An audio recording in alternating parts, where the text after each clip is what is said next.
Liz is asking us for a therapeutic reading. She just started a new administration job last month, but she doesn't feel very good in this environment because there's a few people that seem to be overly critical about her performance. This situation is stressful, but she thinks it'll get better as she gets used to the workload. So she would like to get an advice from Tarot how she can improve all this situation. So let's get a reading for Liz. We have four positions: one, two, three, and four.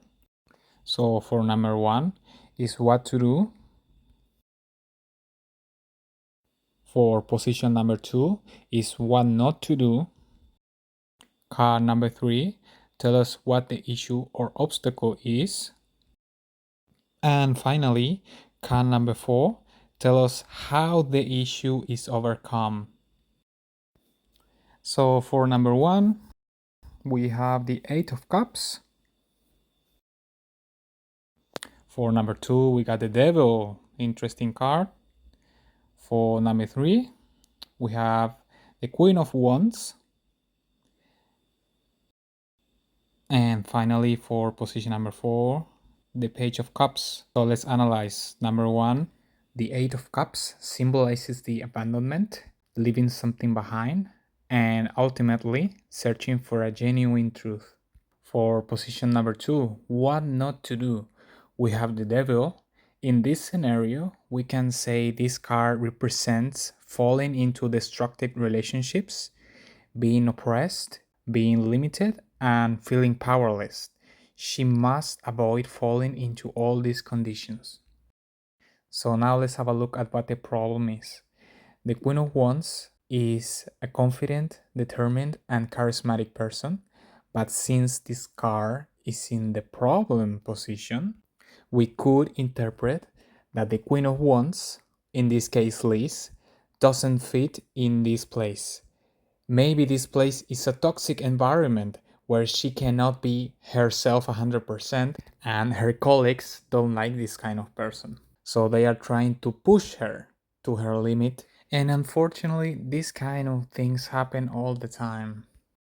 Anyway, let's move on to the last card, which is how this problem is overcome. We have the Page of Cups. Liz can be represented here.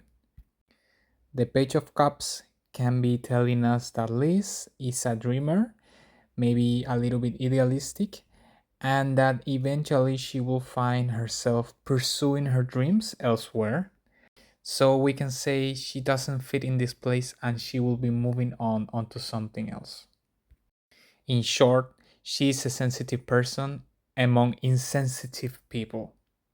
We can summarize this reading saying that Liz hopes for a better future in this place at first, despite all the negative feedback from her colleagues, but Tarot advises to abandon this place in order to avoid being oppressed and feeling powerless. Her issue might be that she's an unfit personality for this kind of place, and finally, she might find a better place where she can express herself somewhere else, bringing her that passion and charisma she would like to express. So, once again, I would like to remind you, Liz, Tarot advises you to look for something better, look for something more genuine and more fitting for you. You could keep working in this place, but at the end, these people are not going to change their behavior. If you feel like nothing changes, I think it's time for you to act and to action into something different. And please avoid feeling oppressed and limited because this is what's going to happen and what Tarot says is going to happen if you remain in this place. Of course, you are free to follow your own decisions, but this is what Tarot advises in this occasion. I hope this has helped you, and if you have any other concerns, please feel free to message me. And for my audience, thank you so much for watching. If this entertained you, don't forget to give a like and share it. This will help me a lot. Bye bye.